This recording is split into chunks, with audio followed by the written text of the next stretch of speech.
You know, they always say that there are different types of athletes, some that want to show off, some that want to prove people wrong, some that want to win. I'm that person that wants to prove someone wrong. But that's the way we are. That's the way we're wired. We're wired to be perfectionists and to be able to rise to any occasion when that occasion comes. When I started swimming, it was a hot mess. I mean, it was truly a hot mess. Like, I was the kid that everyone felt sorry for. And I was the kid that, you know, they were like, oh, it took an hour and a half to finish a race. Like, it was awful when it came down to it. But at the same time, it was like my freedom, because I was there with my friends. I had the same swimsuits as them. I would go to practice with them. You know, we would sit at the swim meets together and have the Jell-O packets and be eating it like it was going out of style, which it has gone out of style.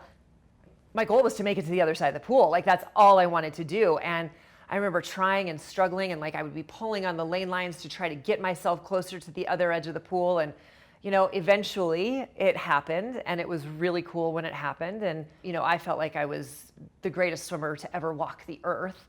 Of course I was not, but it was one of those things. I had a goal and I went for it every single day and finally got it.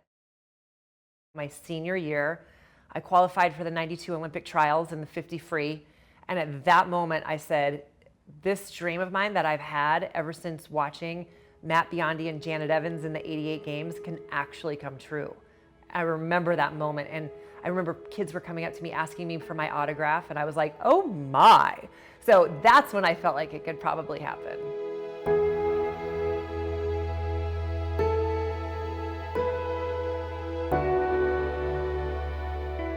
Been to world championships and Pan American games and Pan Pacific, all the things, you get the uniforms. But for some reason, that Olympic uniform with the USA, and then you have a flag on your swim cap with your last name, like, there's nothing better than that.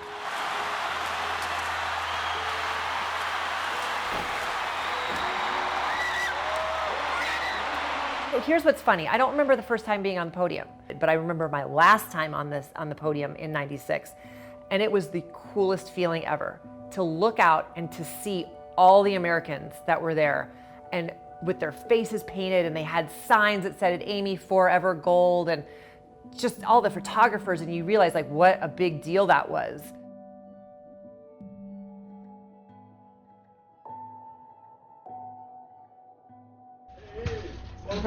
Thank you.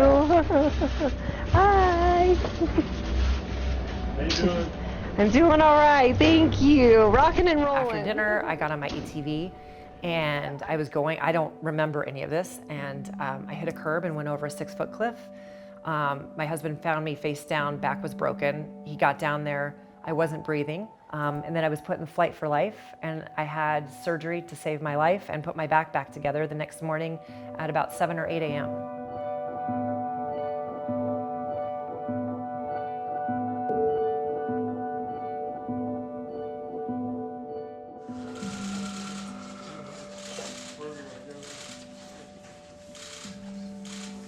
This is not easy, and I don't want to portray the fact that because I have a smile on my face that it really is easy. It's really not.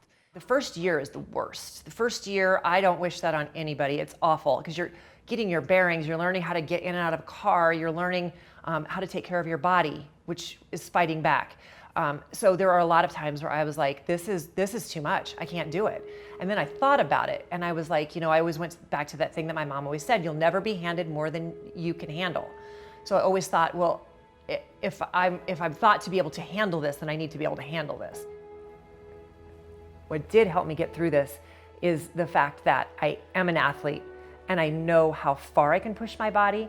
I know when my mind will tell me that I can't do it, but my body says that I can still continue on, because I do have the upper body strength that I need now, but also I have the mental strength to be able to push through things that other people I saw couldn't push through. So it made my experience at rehab a lot better and a lot quicker than a lot of other people's, you know, because the end goal was to walk out of there.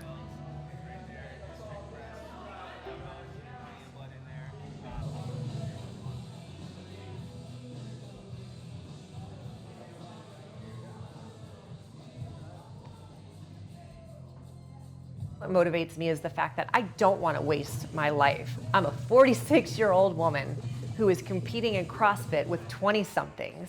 I'm in a wheelchair doing it, and people are like, you shouldn't be doing that. You're too old, you're handicapped. And I'm like, well, watch this. This old woman who's handicapped is gonna go and kick these little girls' booties and kind of show them what's up. So that's what motivates me every day.